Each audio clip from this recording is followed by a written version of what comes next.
और प्रदेश की आर्थिक राजधानी इंदौर में G20 समिट का आयोजन किया गया, जिसमें भारत की G20 अध्यक्षता के तहत एग्रीकल्चर वर्किंग ग्रुप की पहली मीटिंग के दूसरे दिन केंद्रीय मंत्री ज्योतिरादित्य सिंधिया ने बैठक में हिस्सा लिया। इस दौरान केंद्रीय मंत्री ज्योतिरादित्य सिंधिया ने G20 सदस्यों और संगठनों से चर्चा की। साथ ही केंद्रीय मंत्री ज्योतिरादित्य सिंधिया ने मीडिया को संबोधित करते हुए कई मुद्दों पर अपनी राय रखी। केंद्रीय मंत्री ज्योतिरादित्य सिंधिया ने मीडिया को संबोधित करते हुए कहा कि ये कार्यक्रम एमपी में आयोजित होना सबसे उचित है। वहीं G20 की बैठक के दूसरे दिन कई शहरों और प्रदेश से किसान आए। उन्होंने अपनी स्टॉल लगाई हैं, जिसे बाहर ले आए डेलीगेट्स ने देखा। अब भारत में भी कई तरह उन्नत खेती हो रही है। अपनी फसलों से जो भी दवाई या प्रोडक्ट या बात करें, ऑर्गेनिक खेती या जो फसल यहाँ नहीं होती है उसे कैसे इन्होंने यहाँ लगाया। वहीं एक महिला ऐसी भी आई जिन्होंने कई प्रजाति की फसल जो विलुप्त की कगार पर पहुंच गई थी, उसके बीच कई किसानों को थी। कौन से बीज बनाती है? सलहार, सिखिया, सावा, कांग, मंडिया, पूरो 60 प्रकार के है। 60 प्रकार। हाँ, तो 60 प्रकार के किसान कितने जुड़े हैं आपसे? 450। हाँ, 10 साल से करता हूँ। ये जो हमारी ग्रामीण महिला है मिलेट्स पे खेती कर रही है, इनका मानना भी है, और जो मैं वैज्ञानिक पद पे कार्यरत हुई, इसी पे काम कर रही हूँ मिलेट्स पे, तो इनकी जो न्यूट्रिशन वैल्यू होती है, न्यूट्रिशन वैल्यू इतनी हाई होती है एज़ कम्पेयर टू वीट और राइस। जो आपकी कार्बोहाइड्रेट और फैट कंटेंट होता है और ग्लूटेन कंटेंट होता है, इसमें बिल्कुल लेस होता है। इसके अलावा जो आयरन, कैल्शियम, मैग्नीशियम, फास्फोरस और आपके अलग मिनरल्स जो होते हैं वो इसमें बहुत प्रचुर मात्रा में होते हैं, जिसके कारण क्या होता है कि जो इंसान है, मतलब छोटे बच्चे से लेकर बुजुर्ग इंसान तक इसे आसानी से डाइजेस्ट कर सकता है, और ये काफ़ी महत्वपूर्ण फसलों में आते हैं। जैसा कि देखा जाएगी कि कोदो मिलेट और हमारी जो रागी होती है वो ज़्यादातर ऐसे पेशेंटों को प्रेफर की जाती है जो डायबिटिक होते हैं या एनेमिक होते हैं, तो इनके सेवन से ये सारी चीज़ें नहीं हो पाती, इन बीमारियों से आप रोकथाम होती है। Usually burn the crop residue after harvesting the grain from the crop. They burn it because they don't have another option. But to burn it, they just need a matchstick. So we are giving them an option to purchase the crop residue from them so that we can make value-added products out of it. We have a technology where we can convert the crop residue into pulp and then make use in packaging applications. And we also have another product which is engineered green board made out of 100% crop residue and is E0 certified. That means it is toxin free. And our board is fire resistant and water resistant, which makes it a brilliant alternative for furniture and interior applications. पहले की और अभी की खेती में तकनीक में बहुत फर्क पड़ा है। नई औषधीय फसल वगैरह जो पहले विलुप्त होती गई, जो जंगलों में पाई जाती थी, वो जंगलों में होती नहीं है। इसलिए औषधि फसल खेती का फसल भी प्रचलन भी थोड़ा सा बढ़ा है।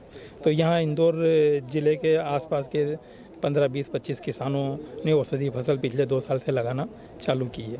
तो उसमें हम किसानों को आम फसल के मुकाबले दोहरा फायदा हुआ है। जैविक कार्बन की उपलब्धता ज़मीन में बढ़ी, इसकी वजह से फसल का उत्पादन भरपूर मात्रा में हुआ और सारा मैनेजमेंट प्राकृतिक विधि से हुआ। इसके साथ ही उसमें इंटरक्रॉपिंग के रूप में हमने अम्बाड़ी की फसल ली, जो कि जिसमें आने वाले फूलों का जूस, जैम और कैंडी बनता है, जिसको आत्मा परियोजना संचालक सरली मैम की वजह से हमने उसका विक्रय करवाया, और साथ ही उसकी जैम और कैंडी बनाने की ट्रेनिंग भी हमें मिली। तो इस वजह से एक तो मुख्य फसल हमारी यथावत रही, साथ ही उसमें लगने वाले खर्च की कमी हमको सब फसल के रूप में हो गई। जो ऑर्गेनिक खेती करते हैं, जो खेत पर उपलब्ध संसाधन है, उसी को हम पोषण के रूप में फसल को देते हैं। हम बाज़ार से कोई चीज़ अलग से जैसे रासायनिक खाद, यूरिया, DAP नहीं लाते, और जो कीड़े लग जाते हैं उसी खेत की वनस्पतियों को उबाल करके गौमूत्र में उसका इस्तेमाल करते हैं, तो उससे कीड़े भाग जाते हैं। और इससे हम उत्पादन, जैसे हमने फसल गन्ना उत्पादन किया, तो गन्ने का हम गन्ना फैक्ट्री में न दे करके उसका गुड़ बनाते हैं ऑर्गेनिक तौर से, और उसकी छोटी पैकिंग बना करके ब्रांडिंग करके और उसको बाज़ारों में बेचते हैं।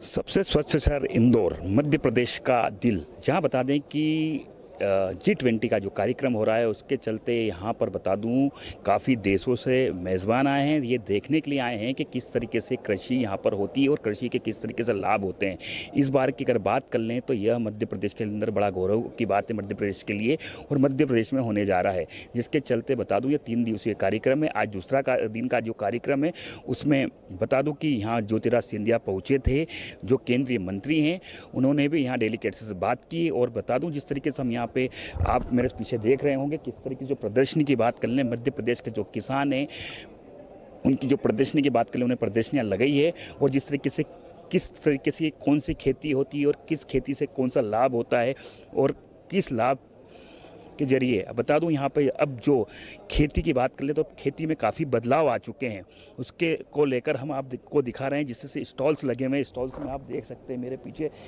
अलग अलग स्टॉल्स लगे हुए हैं। अलग अलग स्टॉल्स पे जो किसान हैं अपनी खेती के बारे में बता रहे हैं कि इस तरीके से खेती से अगर आप बात कर लें ऑर्गेनिक खेती की बात कर लें या बात कर लें इम्यूनिटी वाली खेती की, तो आज की बता दूं बदलाव काफ़ी आ चुके हैं खेती में भी। और खेती की अगर बात कर लें तो खेती एक तरीके से वो वाली खेती नहीं रही है। अब खेती की बात कर लें तो काफ़ी सोर्स ऑफ इनकम खेती में हो रही है, और लोग जिस तरीके से काफ़ी किसान वो भी जागरूक हो चुका है। किसानों की बात कर लें तो किसानों ने भी काफ़ी बदलाव कर लिए हैं। बता दूँ कि एक समय था जब कहीं बता दूँ कि कहने को तो सिर्फ 2 या 3 फसलें होती थी, पर आज की तारीख में अगर बात कर लें तो हमने इस तरीके की खेतियाँ देखी है कि बता दें कि आप देख रहे होंगे अश्वगंधा से लेके स्ट्रॉबेरी की खेती मध्य प्रदेश के अंदर हो रही है। और आने वाला समय रहेगा तो हो सकता है मध्य प्रदेश के अंदर हम देखेंगे काफ़ी उन्नत तकनीक किसान अपनाएंगे और खेती में काफ़ी बदलाव लाकर काफ़ी मुनाफा कमाएंगे। कैमरा पर्सन अविनाश के साथ चेतन सिंह, स्वदेश के लिए, इंदौर से।